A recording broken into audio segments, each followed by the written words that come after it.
NDA phase 2 2023 अपन paper full solution करने जा रहे हैं अभी इसका। तो क्वेश्चन नंबर 91 से स्टार्ट करते हैं आपके, और इससे आगे वाले जो है वो आपने देख लिए होंगे, सर करा रहे हैं। तो 91 से अपन शुरू स्टार्ट करते हैं क्वेश्चन। देखो बेटा 91 क्वेश्चन नंबर देखो, इसमें क्या दे रखा है, क्या बात कही है, पढ़ो इसको गौर से।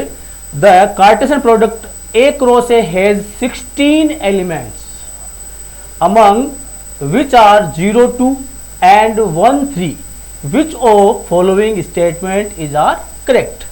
तो ये ऐसे कह रहा है ए क्रॉस ए के कुछ एलिमेंट्स है, जिसमें एक तो है 0 2 और एक है 1 3, ठीक है। फिर इसमें कुछ आपको ये पूछा गया कौन सा स्टेटमेंट इसमें सही हो रहा है। पहला स्टेटमेंट कह रहा है it is possible to determine set A, कि ये सेट ए के लिए पॉसिबल है। ये बात सही है गलत है? अब देखो बेटा सीधी सी बात ये है, आपको यहां से सेट ए पहले कैच करना पड़ेगा। अब सेट ए कैच कैसे करेंगे? अगर एक रोज ए है तो उसका एलिमेंट क्या आ रहा है? 0 भी आ रहा है, 2 भी आ रहा है, 1 भी आ रहा है एंड 3 भी आ रहा है। ये अपने एलिमेंट आ रहे हैं, तो जाहिर सी बात है इस केस पर ए क्या होगा? अपना जो ए है वो बनेगा, देखना ए बनेगा जो जो एलिमेंट इसमें काम में आए हैं, मतलब 0 1 2 एंड 3, ये अपने एलिमेंट काम में आ रहे हैं। 0 1 2 एंड 3 सारे के सारे ये ए होगा। अगर ये ए है तो जाहिर सी बात है ए क्रॉस ए कि अगर मैं बात करूं तो इस सेट को खुद से अगर मैं क्रॉस कर दूं तो मेरे को 16 एलिमेंट मिलेंगे। उन 16 एलिमेंट के अंदर एक तो एलिमेंट ये होगा, एक ये होगा। तो ये कह रहा है क्या ए पॉसिबल है? क्या बिल्कुल पॉसिबल है, तभी तो हमने बना दिया 0 1 2 3। तो ए पॉसिबल है। दूसरी बात क्या कही है? A cross A contains the element 3 2।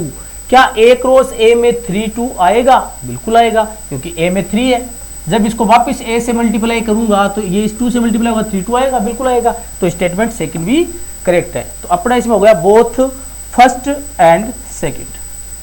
बहुत सिंपल सा इजी आसान सा क्वेश्चन है। अपन बहुत से क्वेश्चन ऐसे कर चुके हैं बेटा, ठीक है। आगे बढ़ते हैं नेक्स्ट क्वेश्चन।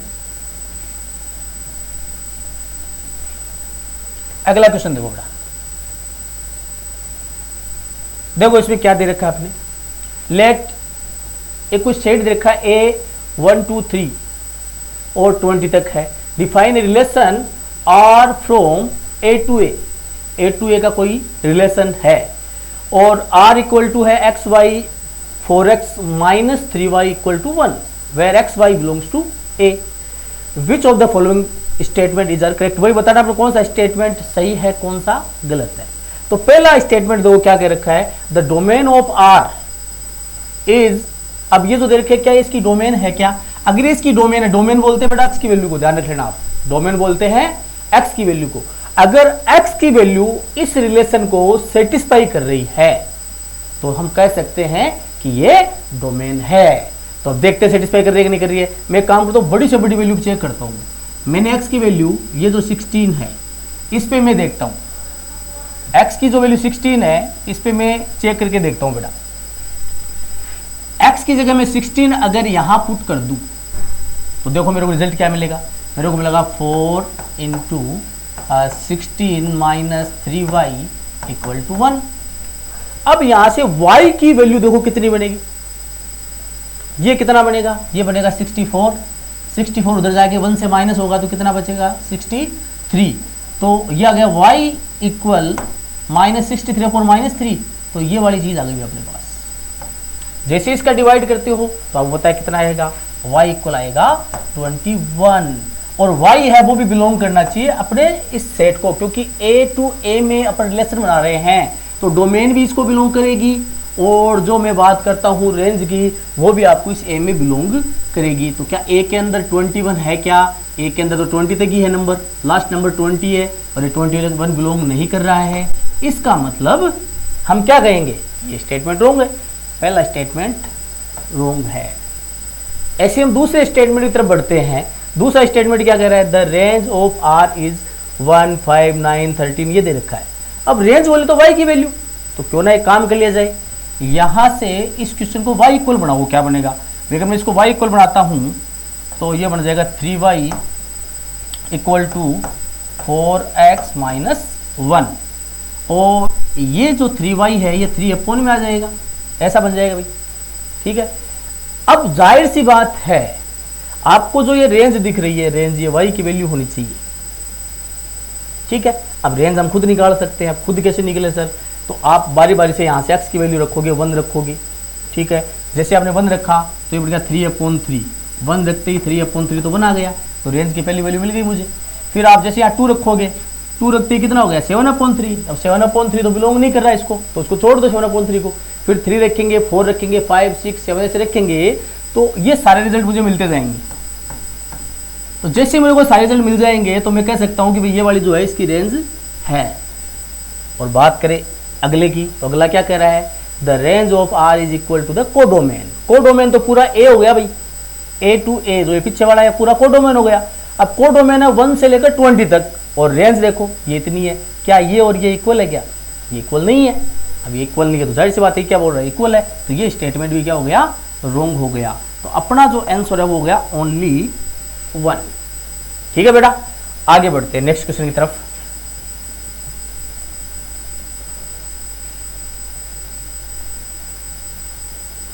हाँ बेटा, अगला क्वेश्चन देखो। फंक्शन क्या क्वेश्चन है? बहुत ही सिंपल सा क्वेश्चन है, एनसीईआरटी बेस्ड क्वेश्चन है। देखो क्या कह रखा है, consider the following statement, the relation F defined by F X equal दे रखा है एक्स क्यूब दे रखा है, एक तो ये 0 से 2 के लिए है, और 2 से 8 के लिए अगर हम देखें तो ये एक फंक्शन बन रहा है या नहीं बन रहा है, वो अपन आगे स्टेटमेंट में बताएंगे कि इनमें से कौन सा फंक्शन है। ऐसे जी एक्स दे रखा है, ये भी देखो कौन सा फंक्शन, हमें ये बताना है इनमें से कौन सा फंक्शन है कौन सा फंक्शन नहीं है। तो हम चेक करते हैं। चलो, तो इसको ये फंक्शन बोल रहा है, इसको फंक्शन बोल रहा है, पहला बोल रहा है वो सही है। देखो तो आप ये देखो फंक्शन जो बोल रहा है उसकी वैल्यू कहाँ चेंज हो रही है, 2 के ऊपर फंक्शन की वैल्यू ये है और 2 के ऊपर फंक्शन की वैल्यू ये है। तो अपन देखते हैं इसमें,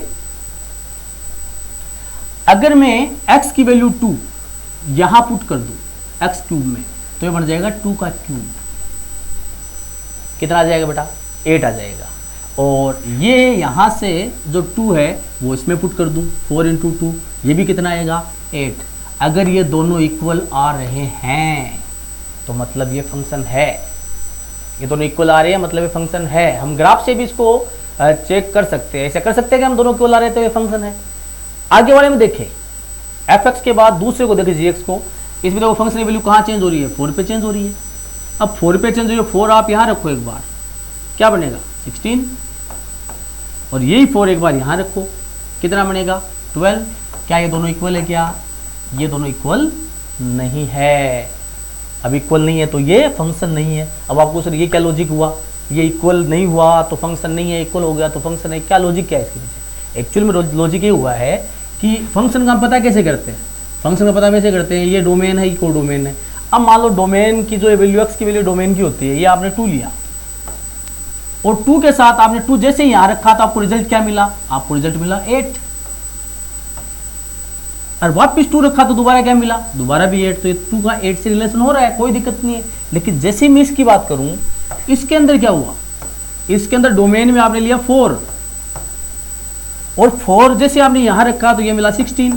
इसका मतलब 4 की जो इमेज है वो 16 है, लेकिन जैसे ये 4 मैंने यहाँ रखा तो मेरे को वैल्यू क्या मिली 12, यानी 4 की इमेज 12 भी बन रही है। तो एक ही एलिमेंट की 2 इमेज बन रही है, इसका मतलब ये फंक्शन नहीं है। तो हम क्या कहेंगे, तो पहला जो एफ एक्स है वो तो फंक्शन है, पहला स्टेटमेंट ये तो सही है, और दूसरे वाला फंक्शन बता रहा है ये गलत है। तो इसमें हो गया बेटा ओनली 1। चलो आगे बढ़ते हैं नेक्स्ट क्वेश्चन की तरफ। अगला क्वेश्चन देखो, देखिए क्या कह रहा है। बहुत ही आसान सा क्वेश्चन है, सेट का क्वेश्चन है। अपन इसको बहुत बार यूज में ले चुके हैं इसको। हम इसको देखो या तो ए और बी को कुछ मान के हम कर सकते हैं, लेकिन मानने से आपको ऐसा लग रहा है सर थोड़ा लेंथ ही जा रहा है, कोई दिक्कत नहीं है। आप इसको वेन डायग्राम से भी कर सकते हैं, कोई दिक्कत नहीं है। वेन डायग्राम से कैसे करोगे, देखो देखना। वेन डायग्राम की अगर मैं बात करूं तो ए और बी की बात हो रही है। पहले एक काम करो, आप ए बना लो, पहले ए बना लो आप, ये हो गया ए और ये हो गया बी। अब आपको पहला क्या कह रहा है, पहला कह रहा है ए यूनियन बी।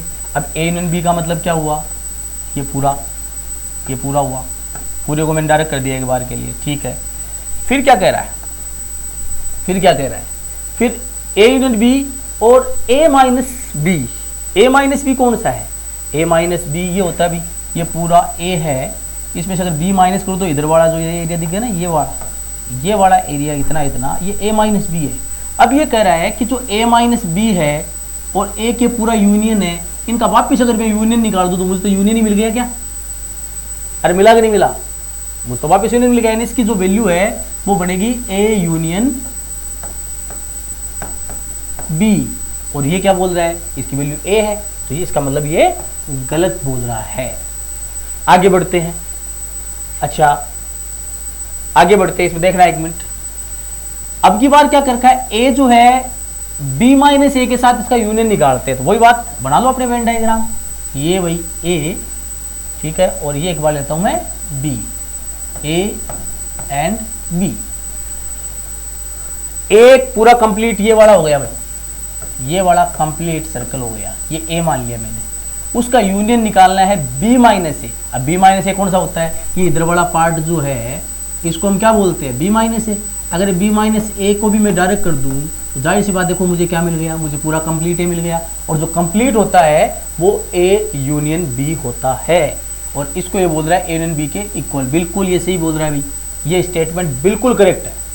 आगे बढ़ते हैं, तो अगले में क्या बोल रहा है, अगला ए यूनियन बी, मतलब ये पूरा ए यूनियन बी, ये मान लो, इसमें मान लो ये पूरा ए यूनियन बी, उसमें से अगर मैं माइनस कर दूं ए माइनस बी।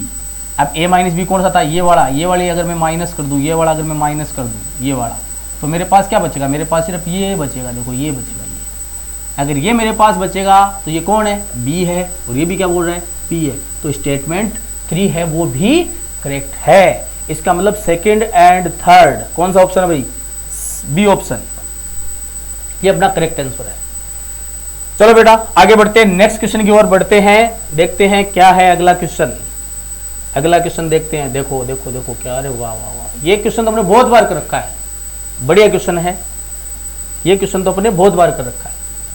मैंने आपको बता रखा है जब भी एफ एक्स प्लस वाई या एफ एक्स माइनस वाई ऐसी कोई कंडीशन आपको दे देते हैं, तो आपको एक्स और वाई को कुछ मान लेना है, 1 2 3 ऐसे कुछ मान लो, सारे क्वेश्चन हो जाएंगे। मैंने बताया था। आप देखो जैसे ये क्वेश्चन देखो, आप इस क्वेश्चन में आपको क्या क्या चीज दे रखी है वो देखो। आप इस क्वेश्चन में आपको दे रखा है x माइनस वाई है वो F X upon F Y है, f1 की वैल्यू आपको दे रखी है भाई, एफ वाई है वो जीरो नहीं होगा, जीरो वैसे नहीं होगा क्योंकि अपॉन में आ रहा है, नॉट डिफाइन हो जाएगा। What is f2 f3 f4 f6 तक पूछा आपको, इसका सम पूछा है कितना होगा।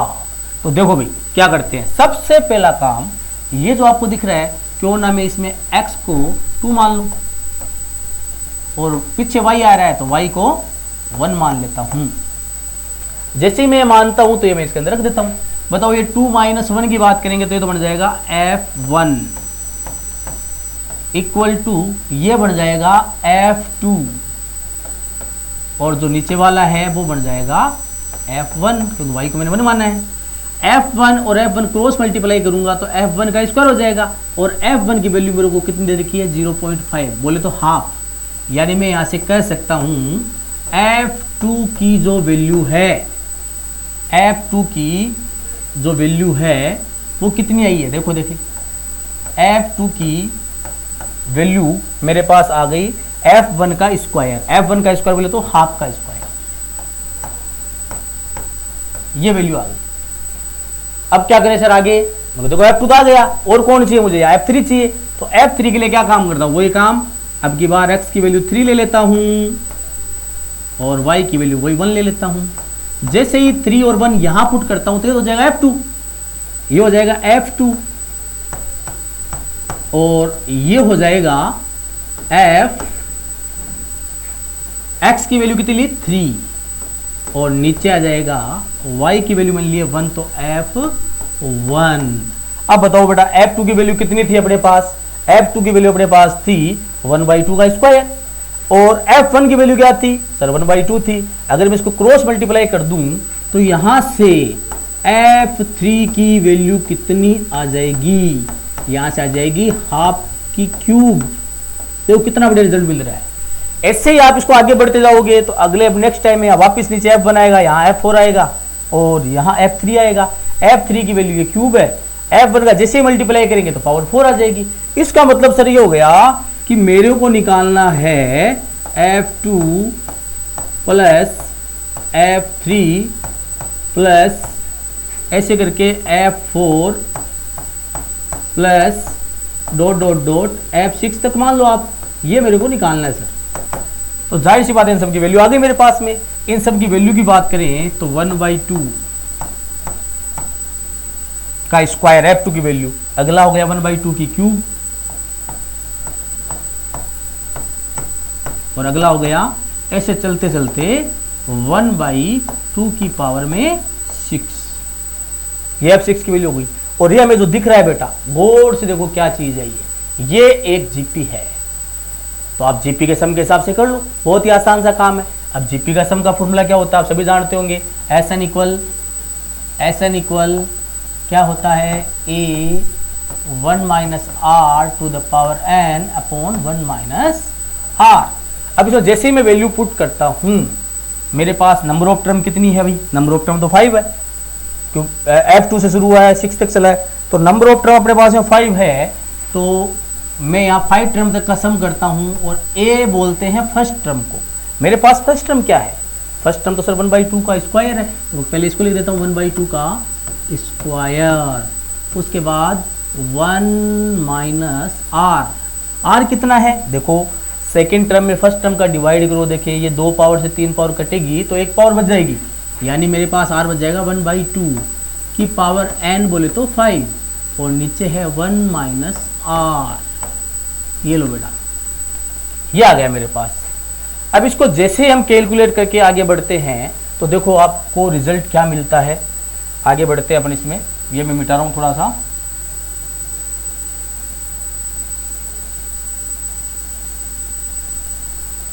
देखो बेटा इसमें रिजल्ट क्या मिलता है, आगे जो है वो तो हो गया 1/4, उसके बाद ये हो गया 1/32।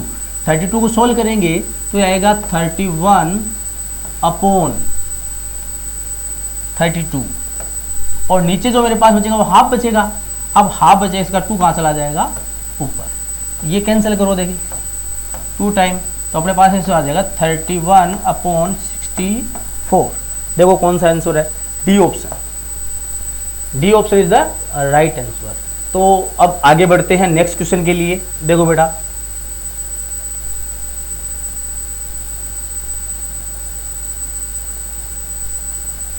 आईटीएफ का क्वेश्चन है, इनवर्स ट्रिग्नोमेट्री का। देखो इसमें क्या दे रखा है, थोड़ा चलाने वाला जरूर है हल्का सा, लेकिन कोई ज़्यादा दिक्कत वाली बात नहीं है वैसे। देखो इसको गौर से देखो आप, क्या दे रखा है, what is 2 cot half cos inverse √5/3। तो मैं काम करता हूं इसमें, क्यों ना मैं इसको थीटा मान लूं। अगर मैं इसको थीटा मान लेता हूं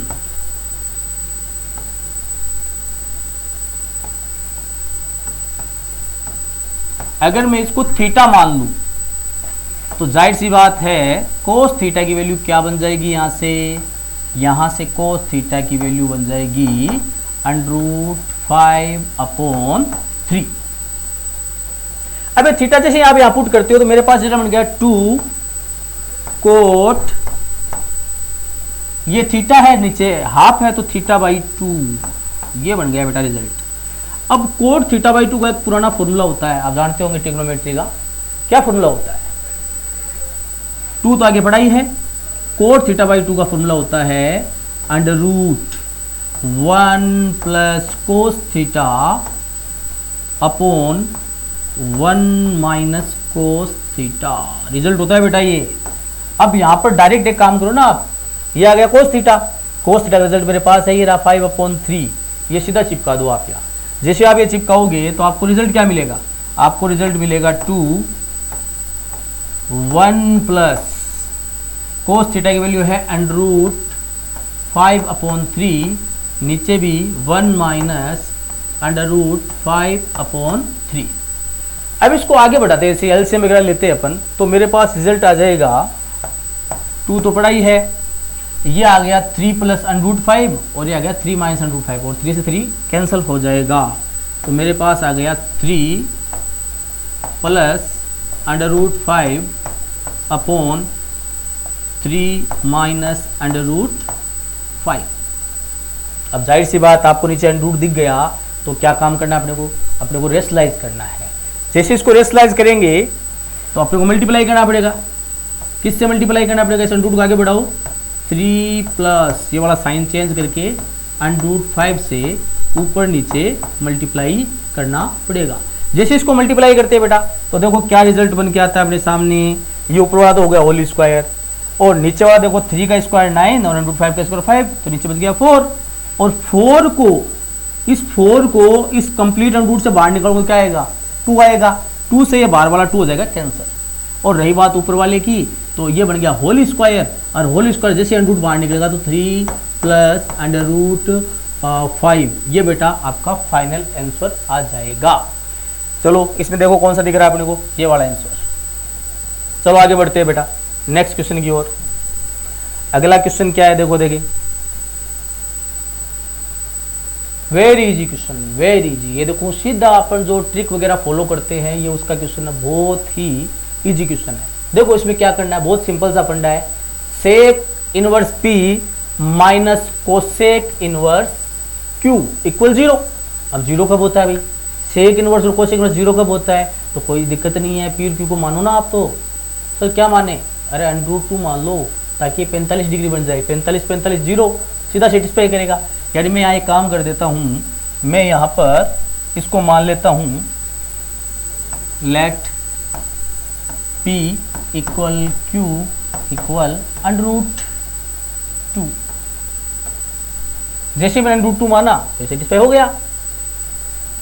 √2 रखा 45, √2 रखा 45, माइनस हो गया 45, 0 हो गया, सेटिस्फाई हो गया। अब सेटिस्फाई हो गया सर, ये मैं इसको वैल्यू रख दो। बताओ P को मैंने क्या माना? √2। तो √2 की पावर -2 का मतलब क्या हो गया? अपोन में आ गया ये, तो ये बन गया 1/√2 का स्क्वायर। स्क्वायर का मतलब √ हट गया, और ये भी क्या हो गया? 1/√2 का स्क्वायर। तो हाफ प्लस हाफ कितना हो गया बेटा? 1 हो गया। देखो कौन सा ऑप्शन है। बहुत इजी क्वेश्चन था। चलो आगे बढ़ते हैं नेक्स्ट क्वेश्चन में। नेक्स्ट क्वेश्चन देखते हैं।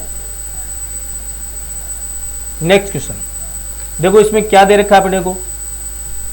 इसमें अपने को दे रखा है what is 1 plus sine square cos inverse, और ये वैल्यू दे रखी है। तो इनवर्स का बहुत ही आसान सा सिंपल सा क्वेश्चन है ये। इसमें आपको क्या काम करना है, देखो इसमें आपको सबसे पहले तो ये इनवर्स अपने को साइन से हटना चाहिए। कैसे हटेगा? जब इसको साइन इनवर्स में बदल दूं। अब साइन इनवर्स बदलने का तरीका क्या होता है? हम यहाँ एक ट्राइंगल बनाते हैं बेटा। किसके लिए बनाते हैं? कोस इनवर्स के लिए। कोस इनवर्स के अंदर जो होता है ये होता है बेस, तो इसका 3 हो गया बेस, ठीक है। और ये जो आता है ये होता है हाइपोटेनियस, तो ये हो गया इसका हाइपोटेनियस। तो जाहिर सी बात है परपेंडिकुलर कितना आएगा? तो पाइथागोरस थ्योरम से इसके स्क्वायर में से इसका स्क्वायर माइनस कर देंगे। तो 17 में से 9 अगर मैं माइनस कर दूं तो मेरे पास बचेगा 8, और 8 का √ करूंगा तो मेरे को ये वाला मिल जाएगा √8। 2 भी इसको लिख सकते हो, कोई दिक्कत नहीं है। लेकिन अब आ जाओ इसमें आप, तो इसको जैसे मैं चेंज करता हूँ 1 प्लस साइन, ये जो स्क्वायर है एक्चुअली में होल स्क्वायर है, मैं बाद में लिख दूंगा इसको।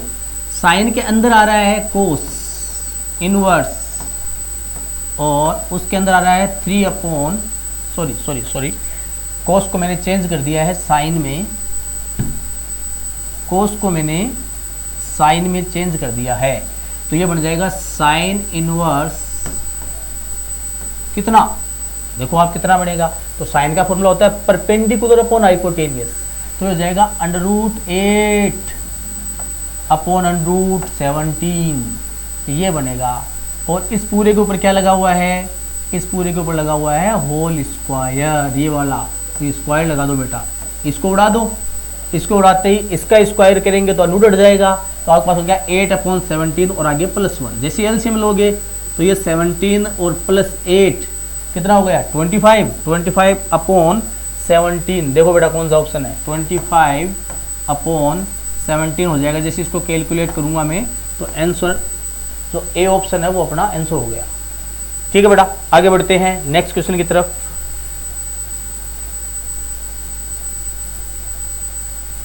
ये भी ट्रिग्नोमेट्री क्वेश्चन है, देखो ध्यान देना इसमें क्या चीज दे रखी है अपने को। इसमें क्या लिखा है, एक तरफ टेन है देखो, एक तरफ कोट है, तो जाहिर सी बात है। और ये जो कह रहा है फर्स्ट क्वाड्रेंट के लिए बोल रहा है 0 to π/2, तो आपको पता है कि फर्स्ट क्वाड्रेंट की बात है तो मैं इसको इससे काट सकता हूँ, इसको बिल्कुल काट सकता हूँ मैं, लेकिन काटूंगा तब जब मैं इसको दोनों को सेम बनाऊंगा। तो या तो इसको कोट बनाओ या इसको 10 बनाओ, किसी एक को चेंज करो आप। चलो मैं इसको 10 बना देता हूँ। तो इधर तो 10 है ही, ये तो 10 है, पाई कोस थीटा, और ये हो गया, जैसे मैं 10 में बदलता हूँ 10, ये हो गया π/2 माइनस ये वाली चीज़ थीटा की जगह लिख दो, तो आप लिख सकते हो पाई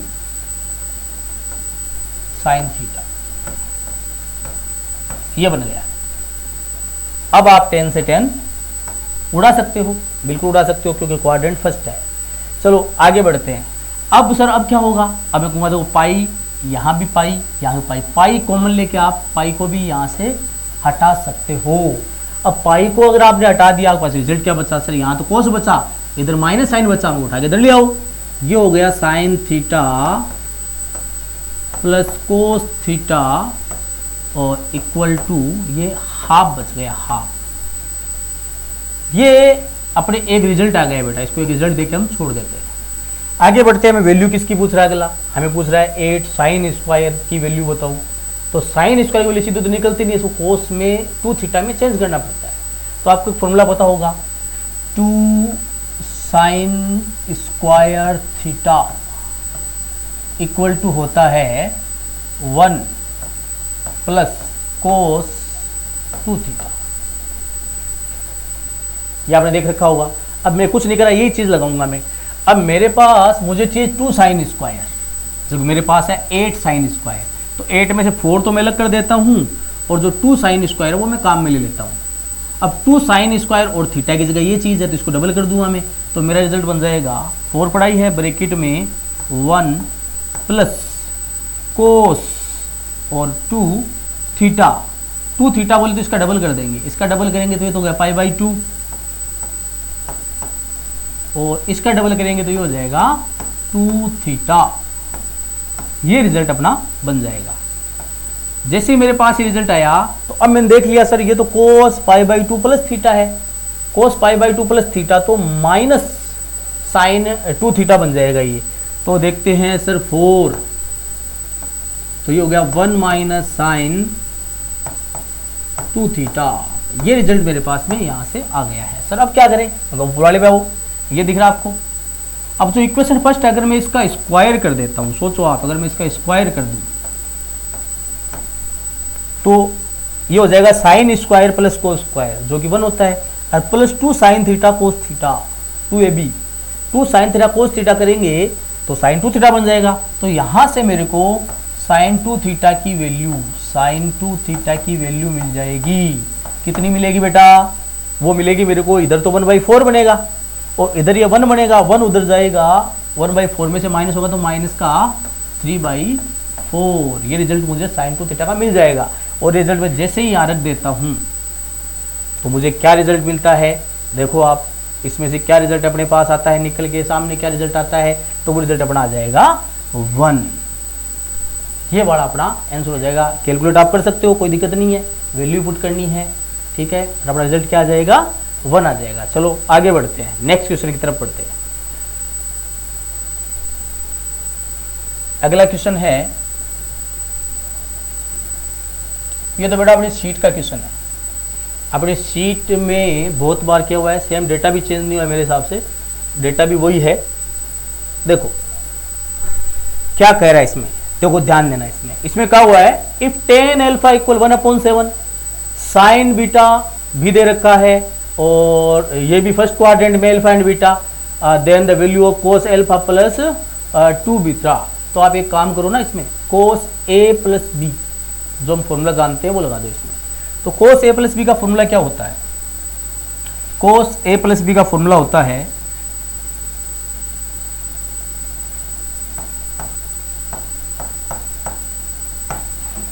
कोस ए कोस बी माइनस साइन ए साइन बी। तो उसके अकॉर्डिंग सोचे तो कोस ए और ये बी, तो देखो क्या बन जाता है, ये बन जाएगा कोस ए की जगह मैं लिख देता हूँ एल्फा, कोस बी की जगह लिख देता हूँ मैं 2 बीटा, फिर माइनस साइन ए की जगह मैं एल्फा लिख देता हूँ और साइन बी की जगह में लिख देता हूँ 2 बीटा। ये लो बेटा लिख दिया मैंने। अब सर आगे क्या किया जाए? तो अगर तो जाहिर सी बात है हमें जो वैल्यू दे रखी है वो एल्फा और बीटा के फॉर्मेट दे रखी है, 2 बीटा की वैल्यू हमें नहीं दे रखी है। तो जाहिर सी बात है यहाँ पर 2 बीटा के मुझे फॉर्मूले लगाने पड़ेंगे। अब 2 बीटा के सर फॉर्मूले बहुत से होते हैं, 4 फॉर्मूले होते हैं, कौन से लगाए? कोई दिक्कत नहीं है। इसके लिए अगर 4 फॉर्मूले हैं तो आप ऐसा लगा जिसकी वैल्यू के पास में है, किसकी वैल्यू के पास में? बीटा की फॉर्म में साइन बीटा की वैल्यू है आपके पास में डायरेक्ट, तो साइन की फॉर्म में भी आप लगा सकते हो। तो ये हो जाएगा कोस एल्फा, और साइन की फॉर्म में अगर मैं कोस इसकी वैल्यू लगाऊं तो क्या बनता है? 1 माइनस 2 साइन स्क्वायर बीटा। चलो भाई आगे बढ़ते हैं। माइनस साइन एल्फा, ये भी मेरे पास है साइन एल्फा, और साइन बीटा जो होता है वो आ जाएगा 2 sine alpha, sorry 2 sign beta cos beta, ये बन जाएगा। ये मेरे पास रिजल्ट आ गए बेटा। अब देखो आप यहाँ से, अगर मैं यहाँ से बात करूँ तो मेरे पास क्या क्या चीज़ है देखना गौर से।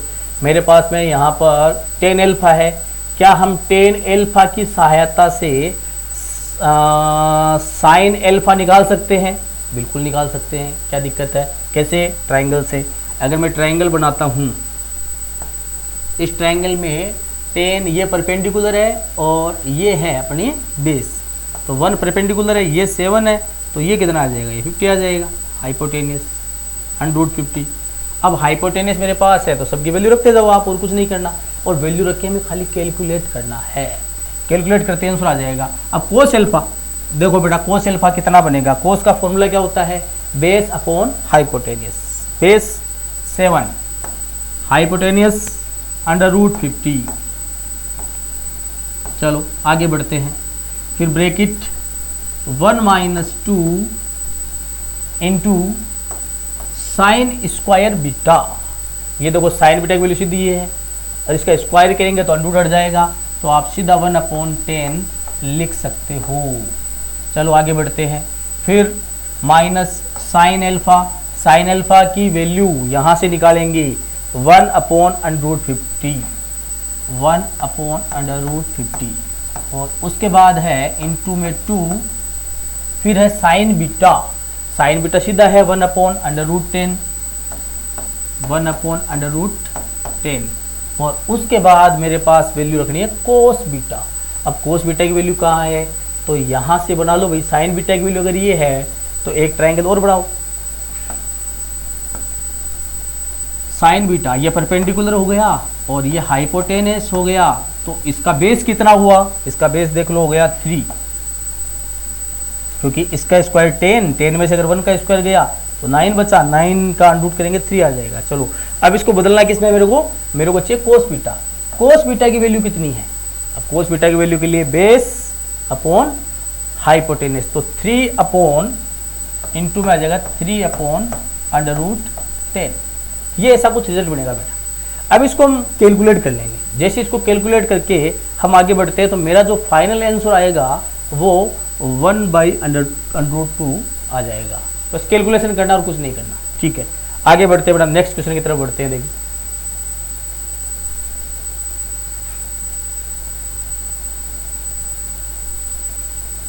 बहुत ही आसान सा क्वेश्चन है, प्रोग्रेशन का क्वेश्चन है, प्रोग्रेशन, और उसमें भी जीपी का। क्या कर रखा है इसमें? ये कर रखा है T1, T2, T3, ये कोई जीपी की टर्म्स है। तो T1 T3 T21 तक चल रहा है, ये होल पावर 1/11 है, तो ये क्या रिजल्ट देगा? तो जाहिर सी बात है T1 का मतलब हो गया फर्स्ट टर्म, उसके बाद क्या बोल रहा है मल्टीप्लाई में, उसके बाद बोला T3 बोलते थर्ड टर्म, तो जीपी की थर्ड टर्म होती है A R पावर में 2। ठीक है, आगे बढ़ते हैं अपन। आगे T5 आएगा, T5 बोले तो A R to the power 4, ऐसे चलता जाएगा। और लास्ट में T21 है, तो इसका मतलब हो गया A R to the power 20, और होल पावर हमें दे रखी है 1/11। अब आप मुझे बताओ 1 3 ऐसे करके हम 21 तक चल रहे हैं, तो नंबर ऑफ टर्म कितनी हुई? 11 टर्म हुई। इसका मतलब ये A जो है ये 11 टाइम मल्टीप्लाई में है, तो A की पावर सिंपल बात होगी 11 बन गया है। सर R की पावर सब ऐड हो जाएगी, ये 2 है, आगे R की पावर 4 है, फिर आगे R की पावर 6 आएगी, ऐसे चलता जाएगा और लास्ट में 20 आएगी। तो इनको ऐड करने के लिए वही बात है, या तो एक भी देख लो आप, या सीधी सी बात है, इसमें लॉजिक लग रहा है इवन नंबर का सम। इवन नेचुरल नंबर का सम का फॉर्मूला क्या होता है? n + 1, ये होता है। n होता है नंबर ऑफ टर्म। अब बताओ भाई नंबर ऑफ टर्म कितनी है? 2 से लेके 20 तक अगर आप चल रहे हो तो 10 हो गई, जाहिर सी बात है। अगर इसकी नंबर ऑफ टर्म 10 है तो इसका बन गया a टू द पावर तो 11 है ही, r to the power n बोले तो 10 इंटू n + 1 बोले तो 10 + 1 यानी 11, और होल पावर इसकी दे रखी है 1/11, तो इसकी भी होल पावर क्या हो गई? 1/11। अब जो 11 पावर से है तो ये पावर कट गई, अब पास में बच गया a r to the power 10। a r to the power 10 कौन होता है? कौन सी टर्म है ये बेटा T11 टर्म है। देख लो T11 कौन सा ऑप्शन है? C option is the right answer. चलो आगे बढ़ते हैं नेक्स्ट क्वेश्चन की तरफ। अगला क्वेश्चन क्या कह रहा है देखते हैं। देखिए ये भी बहुत इजी क्वेश्चन है, कॉम्प्लेक्स नंबर का है, बहुत बार किया हुआ क्वेश्चन है पढ़ने, सीट में भी है क्वेश्चन, लेकिन सीट में थोड़ा अलग तरीके से है। यहाँ क्या बोला इसने? Which one of the following is square root of this. अब कई क्या करते हैं, कई इसका स्क्वायर रूट मान लेते हैं, ऐसा नहीं है इसमें कह रखा है ये जो वैल्यू है इस वैल्यू के ऊपर और एक अंडर रूट और लगाओ। अंडर रूट -1 का मतलब हो गया आयोटा, और उसके आगे माइनस और लगाओ तो मतलब ये माइनस आयोटा है बेटा, ये है माइनस आयोटा, ये जो रिजल्ट दिख रहा है माइनस आयोटा है, और इसका निकालना आपको स्क्वायर रूट। अब इसका स्क्वायर रूट कैसे निकलता है? मतलब इसका अंडर रूट निकालना है। अब इसका अंडर रूट निकालने के एक तो होता है फॉर्मूला, और एक होता है जाहिर सी बात है जो भी आपको ऑप्शन दिख रहे हैं ऑप्शन का स्क्वायर करो आप, जिस ऑप्शन का स्क्वायर करने पर ये रिजल्ट मिल जाएगा वही आपका आंसर होगा। तो अगर आप इस ऑप्शन का स्क्वायर करते हो तो आपको मिल जाएगा। चाहो तो आप बोल इसका करके देख लो, या फिर दूसरा तरीका अपने पास ये होता है कि a प्लस आयोटा b, मान लो इसका मेरे को अंडर रूट निकालना है, स्क्वायर रूट निकालना है, तो कैसे निकलता है? Plus minus under root modulus z। z यहाँ पर कौन है जो इसके अंदर लिखा हुआ है? ये z है भाई, a प्लस आयोटा भी है, ये z है। z plus real part of a upon 2, और बीच में आएगा प्लस आयोटा, सेम ही चीज़ अंडर रूट में वापस लिखो z माइनस a यानी रियल पार्ट और अपॉन 2, ये फॉर्मूला होता है बेटा। तो सर इस फॉर्मूले को इसमें कैसे अप्लाई करें? ये इसके जैसा कैसे है? मेरे को देखो, इसको देखो गौर से, आपको दिख रहा है ये मुझे 0 और माइनस आयोटा नज़र आ रहा है। अब जैसे इसमें a है रियल पार्ट में, इसमें 0 है, तो आप जैसे वहाँ a रख रहे हो वहाँ 0 रख दो, और सर मॉडुलस z की जगह वो निकाल लो आप। इसका मॉडुलस निकलता है a square plus b square, तो इसका क्या निकलेगा? इसका भी 0 का स्क्वायर और प्लस 1 का स्क्वायर करेंगे तो 1 आ जाएगा। तो आपके पास का रिजल्ट आ जाएगा plus minus under root modulus z की वैल्यू तो हो गई 1 और a की वैल्यू हो गई 1,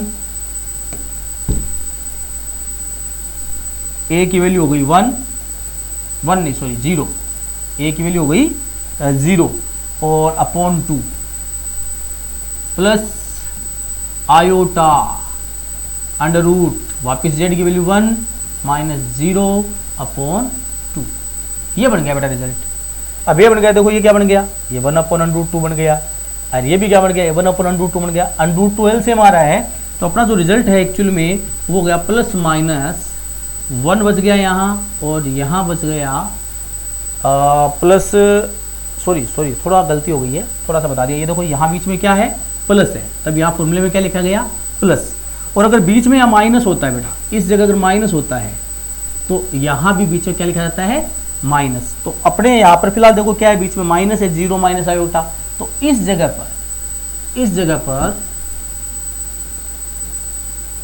माइनस आएगा, माइनस आयोटा, ठीक है। अब अगर यहाँ माइनस आएगा तो आपके क्या बन गया, देख लो, ये हो गया 1/√2, और ये हो गया आयोटा/√2, आयोटा/√2।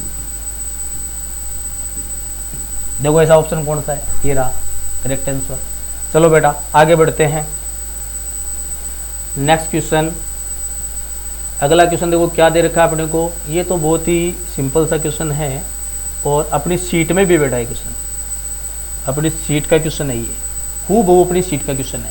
क्या दे रखा है इसमें, what is the maximum number of point of intersection of 10 circles. ये कह रहा है कोई 10 सर्कल है जो आपस में एक दूसरे को काट रहे हैं ऐसे करके, ऐसे ये सर्कल हो गया, एक ये हो गया, एक ये हो गया, एक और मान लो कोई और हो गया होगा ऐसे। तो ये मैक्सिमम से मैक्सिमम कितने पॉइंट पे काट सकते हैं, ये पॉइंट गिनने इनके, जो इंटरसेक्ट पॉइंट है ये गिनने, और वो ज़्यादा से ज़्यादा गिनने, ज़्यादा से ज़्यादा कितने पॉइंट पे काट सकते हैं। तो गिनने का तो सिस्टम हो नहीं सकता अपने, तो जाहिर सी बात है इसमें क्या होता है, इसमें लॉजिक लगता है। दो बातें होती है इसमें, या तो एक ट्रिक याद रख लो आप, जितने भी सर्कल है उसको n लिख दो, तो एक ट्रिक याद रखनी है n² - n, बस अपना काम हो गया खत्म, n² - n। अब मेरे पास 10 है तो 10 का स्क्वायर माइनस 10 कितना हो गया, 90। देख लो कौन सा आंसर है, सी ऑप्शन। या फिर इसको ऐसे भी कर सकते हो बेटा, जब भी कभी सर्कल काटे और आपको मैक्सिमम पॉइंट पूछे कि मैक्सिमम कितने पॉइंट पे काटेगा, तो दो सर्कल अगर काटते हैं एक दूसरे को तो वो 2 पॉइंट पे काटते हैं, तो आप यहाँ पर ये भी लगा सकते हो NP2, ये भी काम में ले सकते हो, मतलब इसको आप लिख दो 10P2। अब 10P2 की वैल्यू निकाल लो, कैसे निकलती है, 10 × 9। देखो बेटा सेम आंसर, ये भी कर सकते हो आप। तो जो आपको अच्छा लगे, या तो ये या ये, वो आप अप्लाई कर सकते हो। चलो आगे बढ़ते हैं, अगला क्वेश्चन अच्छा क्वेश्चन है, ध्यान देना। क्या कर रखा है इसमें कह रखा है A set of S contains 2n + 1 elements. एक कोई सेट है उसमें 2n + 1 एलिमेंट है, मोस्टली हम n एलिमेंट काम में लेते हैं, पर यहाँ पर 2n + 1 एलिमेंट दे दिए, कोई दिक्कत नहीं है। देयर आर कितने देखे, 4096 सबसेट ऑफ S, और उसके जो आप सबसेट है वो 4096 बन रहे हैं, किसके, of S which contains at most n element. What is n equal to, ये कह रहा है एट मोस्ट n एलिमेंट अगर आप काम में ले रहे हो, टोटल एलिमेंट कितने हैं, टोटल एलिमेंट है 2n + 1, उसमें से कितने एलिमेंट काम में ले रहे हो, उसमें से आप n एलिमेंट काम में ले रहे हो, और n एलिमेंट काम में लेकर कम से कम n, sorry eight most n, इसका मतलब ज़्यादा से ज़्यादा n या n से कम एलिमेंट काम में लेने हैं, उससे आप टोटल कितने सबसेट बना सकते हो। तो वो सबसेट की अगर हम बात करें तो हम कितने बना सकते हैं, देखो देखें, तो सीधी सी बात है, सबसेट का सिस्टम ये था कि मेरे पास टोटल एलिमेंट है 2n + 1, उसमें से मैं 0 एलिमेंट काम में ले सकता हूँ और सबसेट बना सकता हूँ, या का मतलब प्लस लगा दो, मैं 2n + 1 एलिमेंट है उसमें से 1 एलिमेंट काम में ले सकता हूँ, या ऐसे चलता जा रहा है, 2n + 1 है, इसमें से मैं 2 एलिमेंट काम में ले सकता हूँ, ऐसे ही लास्ट में मैं 2n + 1 में से n एलिमेंट काम में ले सकता हूँ। अब ये जो फॉर्मूला बन रहा है ये किसका फॉर्मूला है, अब ये n देखो भाई, n कौन है, n बिल्कुल इसके अगर मैं गिनने में जाऊँ 2n + 1 C0 C1 C2 और लास्ट में 2n + 1 तक अगर चलता हूँ तो टोटल जो टर्म बनेगी ये उसकी आधी टर्म है। ये अगर उसकी आधी टर्म है तो मैं ऐसे कह सकता हूँ कि अगर मैं इसको 2 से मल्टीप्लाई कर दूं तो टोटल टर्म आ जाएगी। अब टोटल टर्म का मतलब क्या होता है, लास्ट तक पहुंचते हैं, और जब लास्ट तक पहुंचते हैं तो आपको पता होगा इसका फॉर्मूला क्या होता है। इसका फॉर्मूला बनता है 2 की पावर n। अब 2 की पावर n तब बनता है जब मेरे पास n एलिमेंट हो, लेकिन यहाँ पर तो 2n + 1 है, तो फॉर्मूला बन जाएगा 2 की पावर में 2n + 1। लेकिन कब बनेगा, जब इधर में इसको डबल करूंगा तब बनेगा। ठीक है, अब ये जो 2 है इसको मैं उधर अपोन में लेके जा सकता हूँ। जैसे ही मैं अपोन में लेके जाऊंगा तो आप रिजल्ट देख लो क्या बन जाता है। ये बन जाएगा, ये इससे कैंसिल होगा तो एक पावर कट जाएगी, तो ये रिजल्ट बन गया 2 की पावर 2n। और इसकी वैल्यू हमें दे रखी है, कितने दे रखी है वैल्यू, हमें दे रखी है 4096। तो यानी इसके इक्वल वो वाली वैल्यू रख सकता हूँ। जैसे ही वो वैल्यू रखूंगा तो उसको मेरे को पता है, उसको लिख सकता हूँ 2 की पावर 12, यानी 2n = 12। तो n की वैल्यू कितनी हो गई, n की वैल्यू हो गई बेटा 6। तो देख लो 6 कहाँ पर है, B option is correct answer. चलो आगे बढ़ते हैं नेक्स्ट क्वेश्चन की तरफ। अगला क्वेश्चन है, ये देखो बेटा, दिखने में थोड़ा भयानक लग रहा है लेकिन घबराने की जरूरत नहीं है, आसान क्वेश्चन है। ठीक है, देखो इसमें क्या कह रखा है, एक डिटरमिनेंट दे रखा है, फिर ये इसके इक्वल कुछ वैल्यू दे रखी है ऐसी कुछ ABCDE की फॉर्म में। ठीक है, और ये थोड़ा छपा हुआ नहीं है बेटा, अधूरा क्वेश्चन है। इसमें थोड़ा ऐसा है कि ये रिजल्ट दे दिया, पूछा क्या होता है नहीं इसमें, है ना। तो मैं बताता हूँ, इसमें आपसे E की वैल्यू पूछ जा रही है, देन फाइंड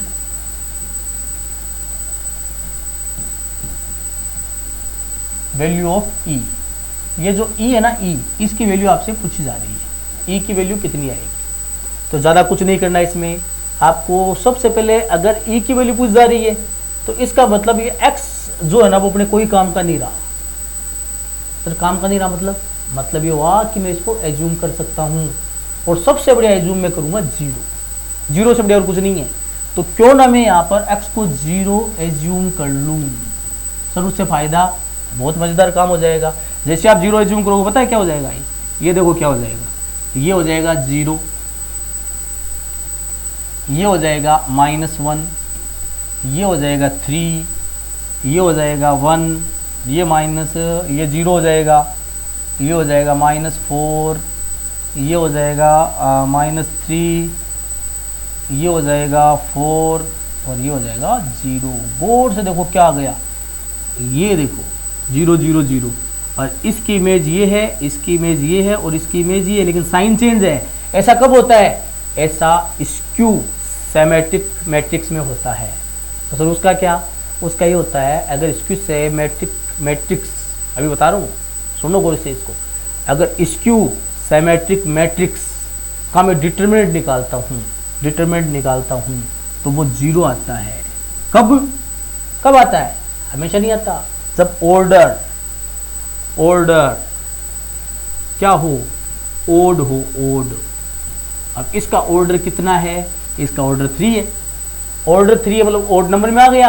अगर ऑर्डर ओड नंबर में है और स्क्यू सिमेट्रिक मैट्रिक्स है और उसका अगर हम डिटरमिनेंट निकाल रहे हैं तो वो 100% 0 आता है। ये रूल होता है बेटा, ठीक है, पढ़ाते भी ये रूल। तो ये 0 हो गया, ठीक है सर। और क्या हुआ, मेरे को इसको इक्वल में देखो क्या हुआ, इधर में 0 दिया, इधर में रखो ये 0 ये 0 ये 0 ये 0, तो ई बच गया। इसका मतलब ये जो वैल्यू बनेगी ई की वैल्यू है, तो आपकी ई की वैल्यू 0 आ गई बेटा। अब ई की वैल्यू 0 देखो कहाँ है, ये वाला बी ऑप्शन। चलो आगे बढ़ते हैं नेक्स्ट क्वेश्चन की तरफ।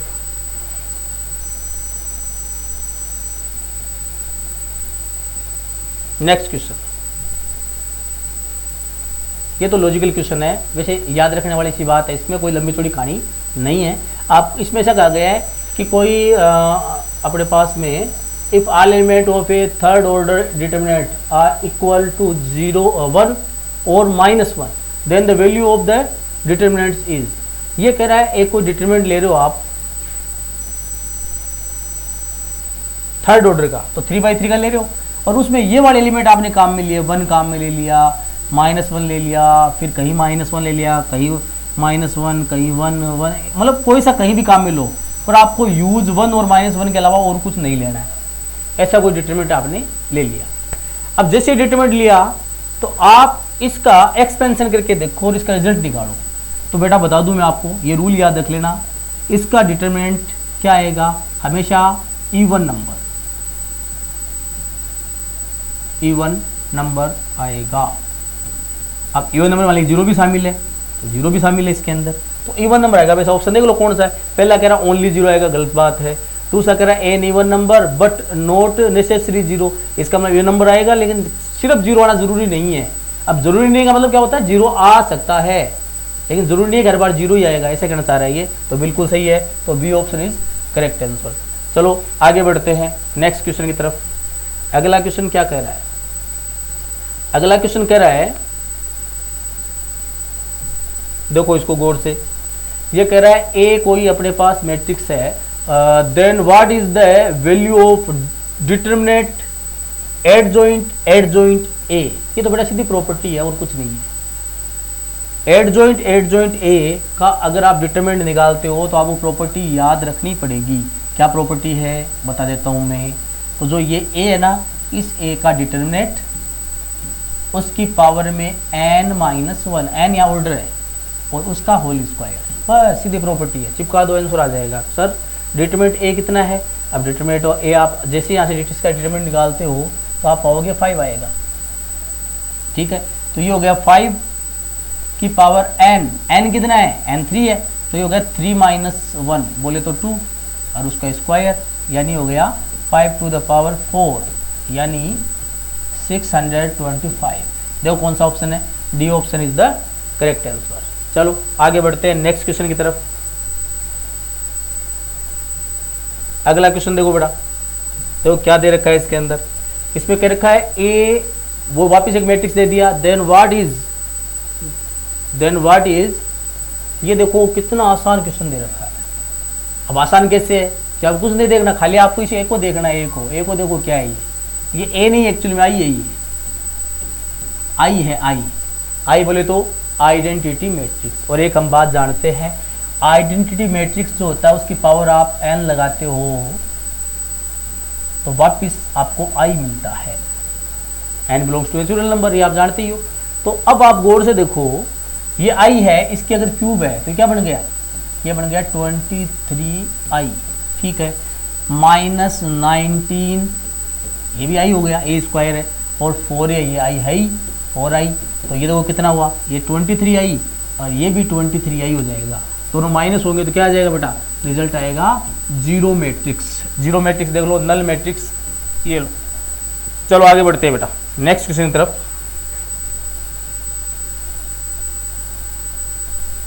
अगला क्वेश्चन दो क्या कह रखा है, इसमें ध्यान देना, इसमें कह रखा है the value of determinant of A matrix A of order 3, order कितना है 3 दे रखा है, इज 3 यानी इसकी वैल्यू भी 3 है, ऑर्डर भी 3 है।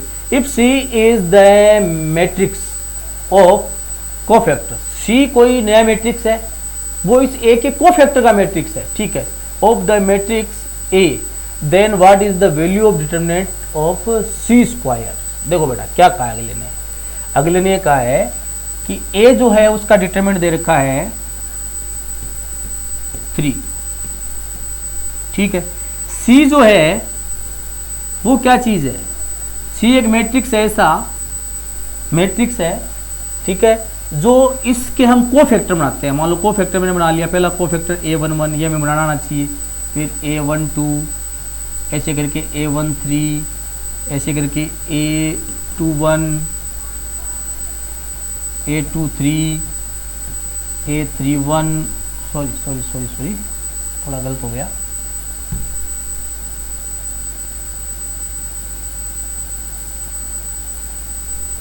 a22 a23 a31 a32 a33 ये होता है, ये सी बोल रहा है। तो आपको एक बात बता दूं, अगर मैं सी का डिटरमिनेंट निकालता हूं तो वो डिटरमिनेंट ये जो ए था ना इसके स्क्वायर के इक्वल होता है बेटा, ये बात ध्यान रखना, रूल होता है, ये प्रॉपर्टी होती है, हम बना भी सकते हैं, ठीक है। अगर ये इसके इक्वल है, लेकिन मुझे तो किसका चाहिए, मुझे तो सी स्क्वायर का डिटरमिनेंट चाहिए। अगर मेरे को सी स्क्वायर का डिटरमिनेंट चाहिए तो मैं क्या करूँगा, तो जाहिर सी बात है इधर मेरे पास ए स्क्वायर तो है ही,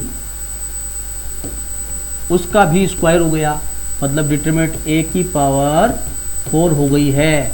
और अगर इसकी पावर 4 हो गई है तो डिटरमिनेंट ए कितना था, डिटरमिनेंट था 3, तो 3 की पावर 4 और 3 की पावर 4 हो गया अपने 81। देखो कौन सा ऑप्शन हुआ, ऑप्शन नंबर सी। चलो आगे बढ़ते बढ़ा नेक्स्ट क्वेश्चन की तरफ। अगला क्वेश्चन देखो। अगले क्वेश्चन में अपने को ए के एक मैट्रिक्स दे रखा है के की फॉर्म में, then what is determinant A1, determinant A2, A3 ऐसे करके A100 तक चल रहा है। ठीक है, तो आपको इसकी वैल्यू पूछी गई है कितनी आएगी, क्या आएगी, तो कुछ नहीं करना, आपको पहले यहाँ A1 दे रखा है A1, तो जाहिर सी बात है यहाँ ए के दे रखा है तो के की जगह 1 लिखना पड़ेगा। जैसे आप के की जगह 1 लिखते हो तो आप यहाँ लिखोगे A1, तो ये बन जाएगा डिटरमिनेंट, अगर आप इसका डिटरमिनेंट निकाल रहे हो तो A1 का डिटरमिनेंट हो गया यहाँ 1 रखते ही 0, ये 1, यहाँ 1 रखते ही माइनस का 1 और ये 1 रखते हो गया 2। जैसे इसकी वैल्यू निकालोगे तो 0 और +1, ये 1 आ गई। ऐसे आप डिटरमिनेंट ऑफ A2 निकालते हो सेम, तो आपको के की जगह 2 रख देना है, जहाँ जहाँ के है वहाँ 2 पुट कर देना है। अगर आप 2 पुट करते हो तो ये हो गया 1, ये 2, ये 0 और ये हो गया 3, तो इसकी वैल्यू कितनी बनेगी, 3 - 0, ये 3 हो जाएगी। ऐसे आप A3 का डिटरमिनेंट निकालते हो तो ये आप पाओगे ये 5 आएगा और ये चलता जाएगा। गौर से देखो 1, 3, 5 और ये सारे प्लस में है, यानी जो आपका रिजल्ट है ये बन गया 1 + 3 + 5 ... कहाँ तक, 100 टर्म तक। तो 100 टर्म तक ओड नंबर का सम आ गया बेटा। और आपको ओड नंबर का सम का फॉर्मूला पता होगा, अगर n टर्म तक हम ओड नंबर का सम देखते हैं n टर्म तक तो वो होता है बेटा n square, n number of term का स्क्वायर।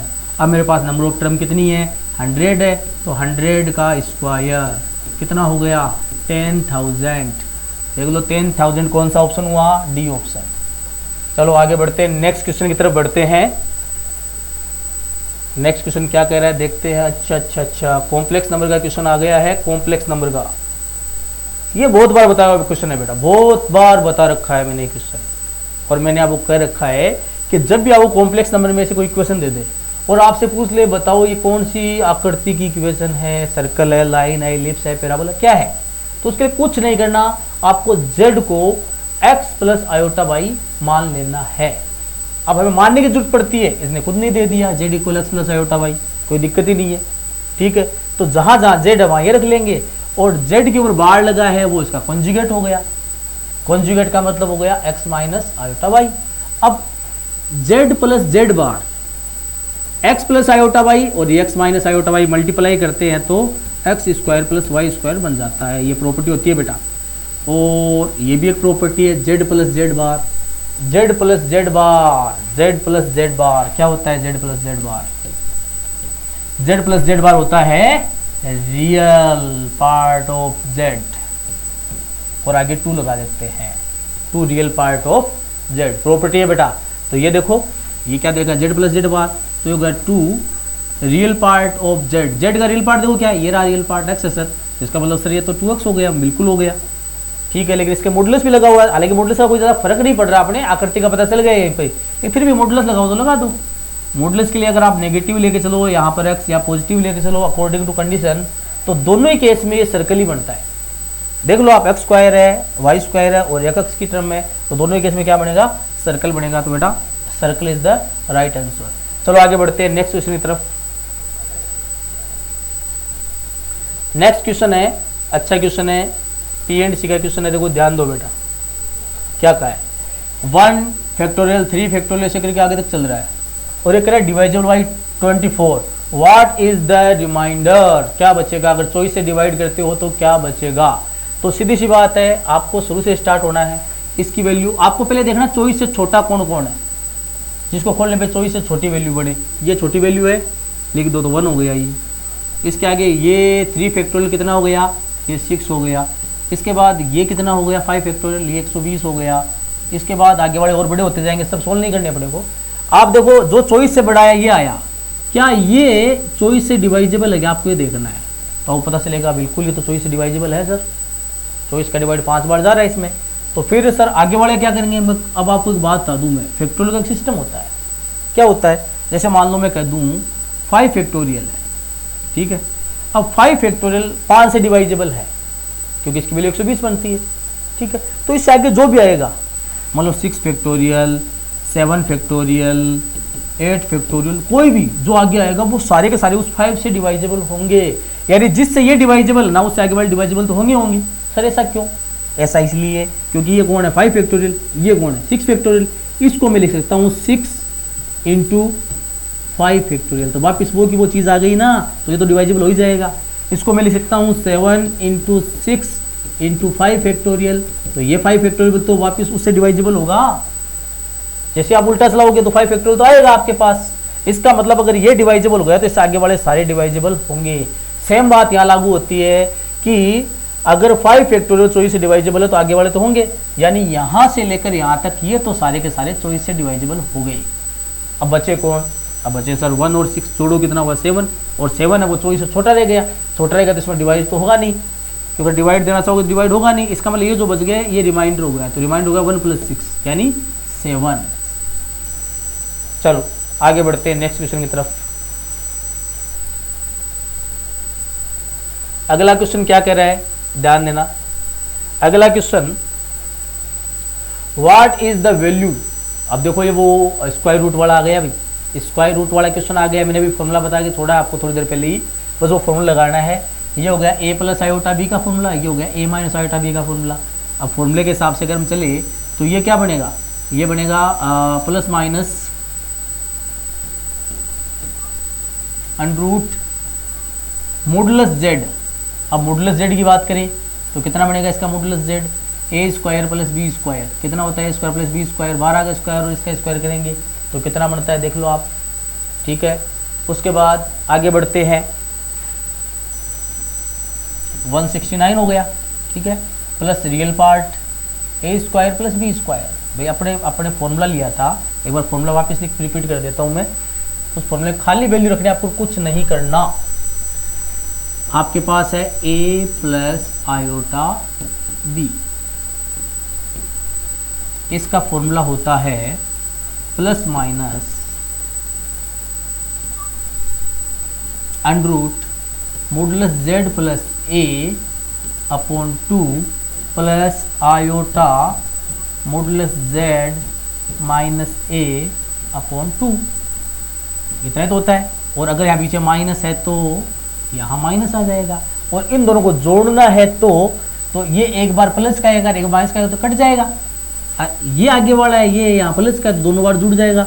यानी अगर मैं इसकी बात करूँ a + i/b plus a - i/b, देखो इस फॉर्मेट को बनाते हैं तो इसका रिजल्ट सीधा सा आ जाएगा, प्लस माइनस तो आगे है ही, और ये सेम है वो 2 बार जुड़ जाएगा तो 2 आगे आ जाएगा, और उसके बाद आपके पास आ जाएगा ये √ मॉडुलस z + a/2, ये बन जाएगा बेटा।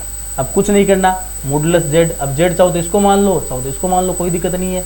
उसका मॉडुलस निकाल के यहाँ रखो, और रियल पार्ट जो 12 है वो यहाँ रखो, ठीक है, और /2 करो और कैलकुलेट करो बेटा। तो जैसे इसको कैलकुलेट करोगे तो आपके ये वाला आंसर मैच कर जाएगा।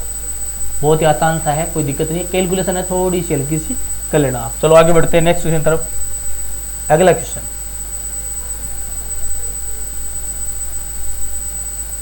ये तो बहुत ही सिंपल क्वेश्चन आ गया, इसमें तो कुछ है ही नहीं, आसान सा क्वेश्चन है। देखो अगले ने a दे दिया है, then what is the value of determinant of i + a, और a का ट्रांसपोज मल्टीप्लाई में है, ठीक है। फिर कर रखा है where i is 3 × 3 identity matrix है, ठीक है, हम वैसे भी जानते हैं, कोई दिक्कत नहीं है। तो आप पहले ये निकालते हो, मान लो अगर आपने निकाल लिया, ये a है 1 2 3, और उसके मल्टीप्लाई में है a का ट्रांसपोज, तो 1 2 3, ऑर्डर चेंज होगा इसका मल्टीप्लाई हम कर सकते हैं आराम से, कोई दिक्कत नहीं है, ठीक है। फिर आगे इसके लिखा हुआ है यहाँ आई बोले तो 1 0 0 0 1 0 और 0 0 1 और प्लस है, और इसके बाहर लिखा हुआ है डिटरमिनेंट बाद में निकालेंगे, पहले सोल्व कर लेते हैं इसको। चलो इसको सोल्व करते हैं। तो आगे तो आई पढ़ाई है, ये आई लिख देता हूँ एक बार।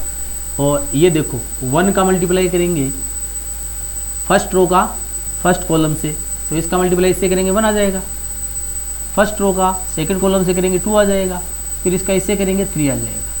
फिर सेकंड रो का फर्स्ट कॉलम से करेंगे 2 आ जाएगा, इससे करेंगे तो अपने पास क्या आ जाएगा 4, और इसका 3 से करेंगे तो क्या आ जाएगा मेरे पास 6। फिर मेरे पास आ गई थर्ड रो को किससे मल्टीप्लाई करेंगे, थर्ड रो को मल्टीप्लाई करेंगे फर्स्ट कॉलम से करेंगे, पहले फर्स्ट कॉलम से करेंगे 3, सेकंड से करेंगे तो 6, और इसको इससे करेंगे तो 9। ये मैट्रिक्स आ जाएगा बेटा। अब इसको आई के साथ जोड़ दो। जैसे आप इसको आई के साथ जोड़ देते हो तो अपना रिजल्ट क्या बन जाएगा, देख लो आप। आई है मेरे पास 1 0 0 0 1 0 0 0 1, दोनों जोड़ दो। जोड़ने के बाद जो मेरे पास मैट्रिक्स आएगा क्या आएगा 2 2 3 2 5 6 3 6 10 ऐसा कुछ आ जाएगा। और इसका अब आपको निकालना है बेटा डिटरमिनेंट। जैसे इसका डिटरमिनेंट निकालते हो तो आप पाओगे 15 आ जाएगा। चलो आगे बढ़ते हैं नेक्स्ट क्वेश्चन की तरफ।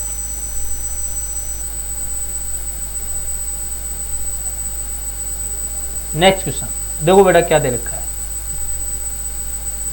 क्या कह रखा है इसमें। If A B and C are square matrix of order 3, ठीक, तीनों ही ऑर्डर 3 की स्क्वायर मैट्रिसेज है, ठीक है।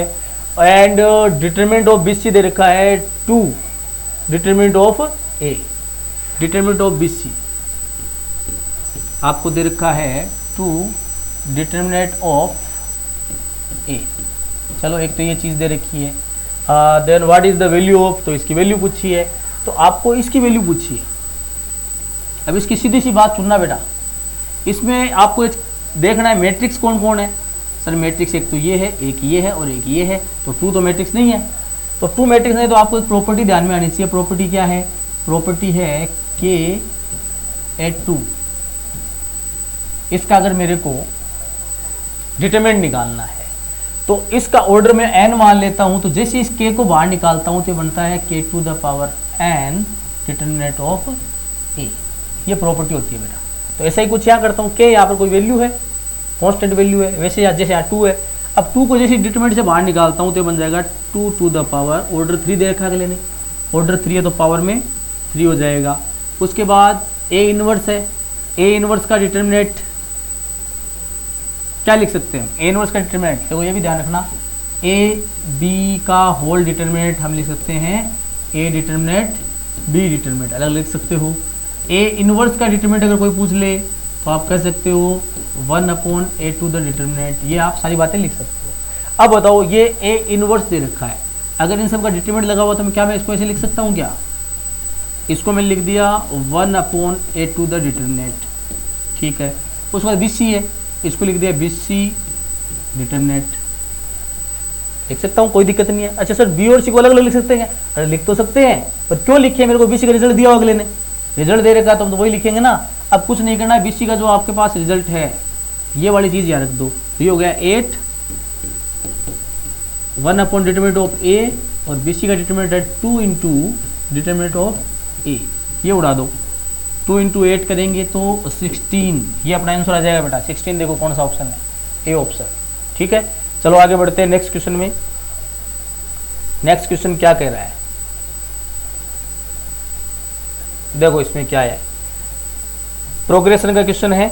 देखो क्या दे रखा है इसमें, इसमें कह रखा है if the nth term of a sequence, sequence की nth टर्म दे रखी है, ठीक है, then what is the sum of its first 140 terms, 140 term का सम बताना है।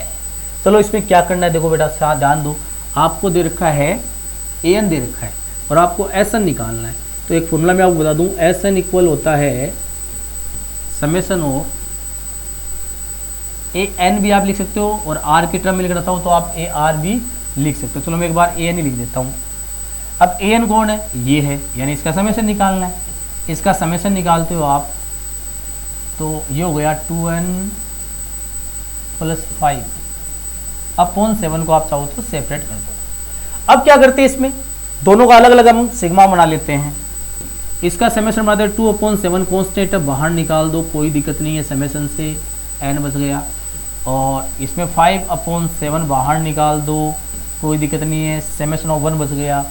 अब ये 2/7 बना है, 2/7 पड़ा हुआ है और समेशन ऑफ n होता है n + 1/2 और ये 5/7 पड़ा है और इस समेशन 1 की वैल्यू होती है n।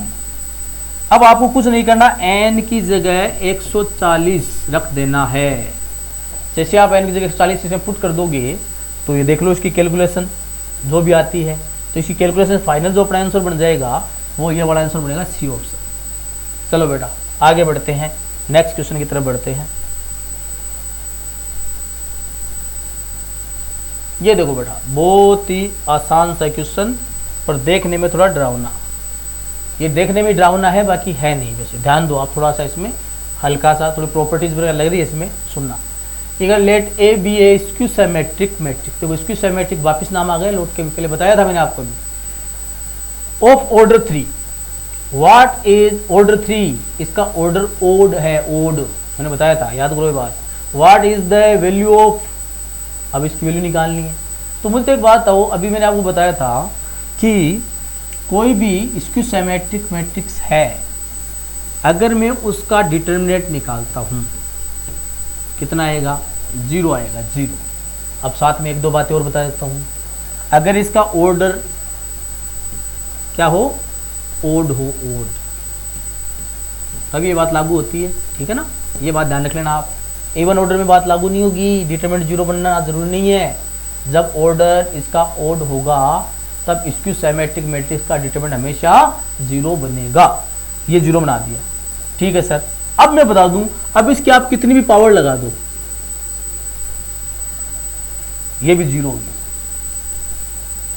पावर कितनी भी लगाओ चाहिए आप नेचुरल नंबर में तो आप वो 0 होगी। अब बताओ, ये स्क्यू सिमेट्रिक मैट्रिक्स है, आगे डिटरमिनेंट लगाया हुआ है तो पावर 4 है, बताओ रिजल्ट क्या होगा, 0। ये भी क्या होगा, पावर 3 है, 0, ये भी 0। बचा कौन, डिटरमिनेंट ऑफ i, वो भी i माइनस का, i का डिटरमिनेंट 1 होता है तो माइनस i का डिटरमिनेंट क्या होगा, -1। बहुत सिंपल सी बात है।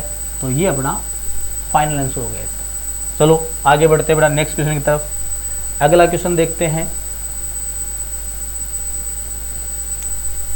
अगला क्वेश्चन क्या दे रखा है, देखो इसमें क्या बात कही है। इसमें एक मैट्रिक्स दे रखा है A, then which one of the following statement is correct, कौन सा स्टेटमेंट सही है। इसमें भी एक बेटा प्रॉपर्टी काम आ रही है बहुत छोटी सी। ये आपको ए दे रखा है और इसको देखो पहचानो क्या है ये वापस वही बात लौट के आ गई है। ये देखो 0 0 0, जब ये 0 0 0 दिख जाए और ये एक दूसरे की देखो इमेज है कि नहीं है, और साइन चेंज है कि नहीं है, माइनस के है ये प्लस के है, इमेज के साइन भी चेंज हो रहे हैं, तो बेटा ये स्क्यू सिमेट्रिक मैट्रिक्स होता है। यानी ए जो है, ए क्या है, ए स्क्यू सिमेट्रिक है।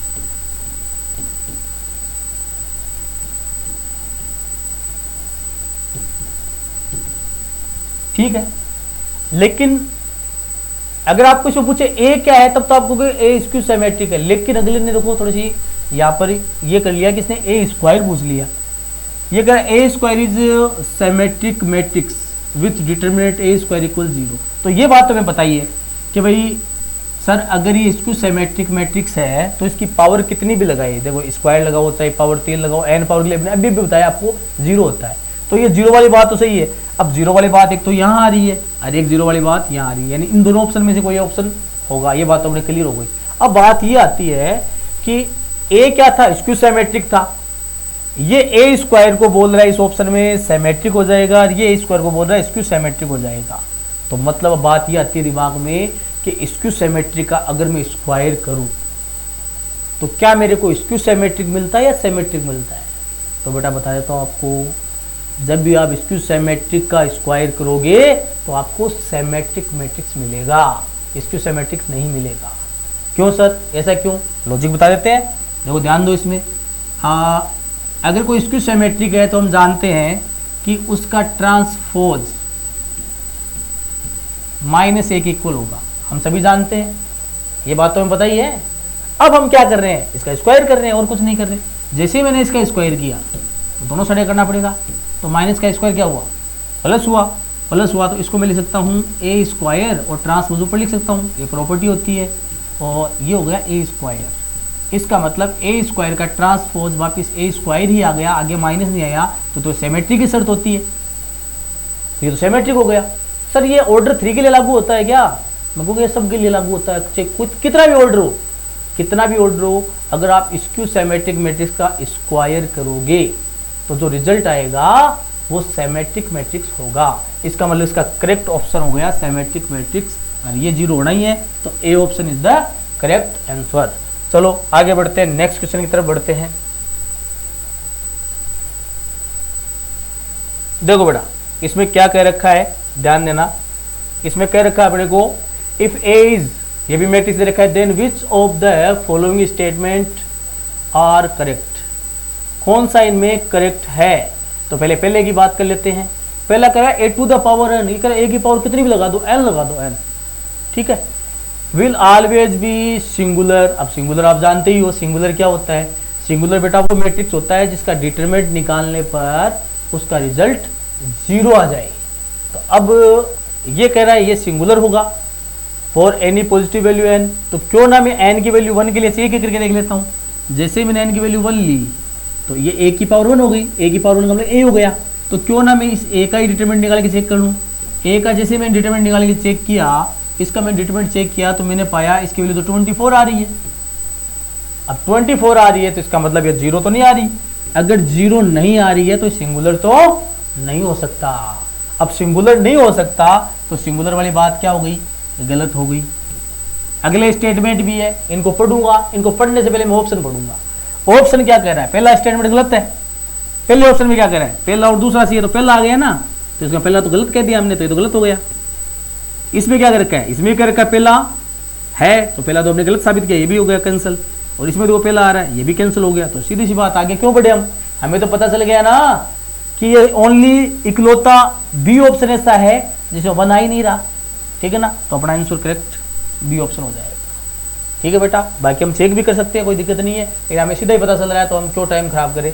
चलो नेक्स्ट क्वेश्चन, आखिरी क्वेश्चन में बढ़ते हैं अपन, क्या है देखते हैं। देखिए बहुत ही सिंपल क्वेश्चन है, प्रोग्रेशन का क्वेश्चन आ गया फिर से।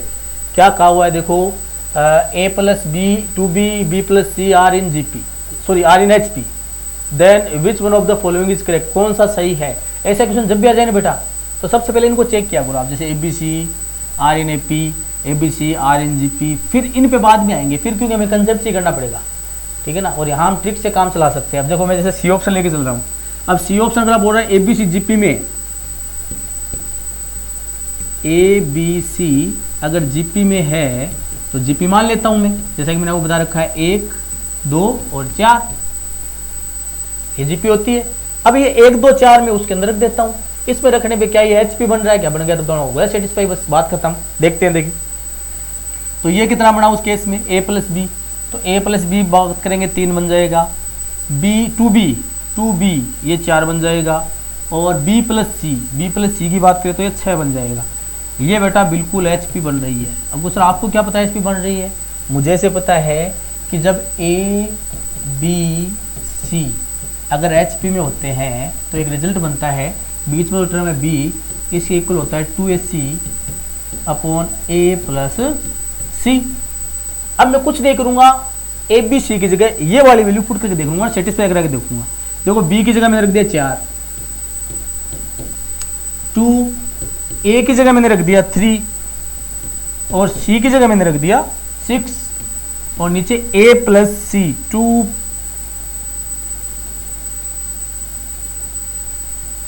3 प्लस 6, कोई गड़बड़ तो नहीं होगी ना, देख लेंगे, ए प्लस बी 3, हाँ ये लो, देखो ऊपर कितना बना, ऊपर बन गया 36, नीचे बन गया 9, तो इधर 4 है, 36 में 9 का डिवाइड करोगे भी 4 गया, 4 इक्वल 4 बिल्कुल सेटिस्फाई हो रहा है। इसका मतलब एचपी वाली बात सेटिस्फाई हो रही है, तो ये एचपी में आ गया, इसका मतलब अपना ये क्वेश्चन जीपी में है। ठीक है बेटा, ये आपके फाइनल सॉल्यूशन हो चुके हैं। और पेपर जो था बहुत ही, ऐसे नहीं कह सकते अपन कुछ हार्ड था या इजी था, ऐसे कुछ नहीं कह सकते, पेपर बढ़िया पेपर था, लॉजिकल क्वेश्चन थे इसके अंदर। जो बच्चा बढ़िया ढंग से ट्रिक वगैरह जैसे निकाल रखी है उसके लिए बहुत ही इजी और आसान पेपर था ये, कोई दिक्कत नहीं थी उसके लिए। और जो इसमें सब्जेक्टिव लग गया उसके लिए फिर लेंथी हो गया क्वेश्चन। इसमें सीधे सीधे प्रॉपर्टी बेस्ड क्वेश्चन आए थे, जिस बच्चे ने प्रॉपर्टी ध्यान से याद कर रखी थी या निकाल रखी थी या ट्रिक्स वगैरह फॉलो कर रखी थी, उसके लिए बहुत ही आसान क्वेश्चन था। ठीक है बेटा, और आगे के लिए मैं यही कहना चाहूँगा कि मेरी ये शुभकामना है कि आपका पेपर अच्छा हुआ होगा। जय हिंद।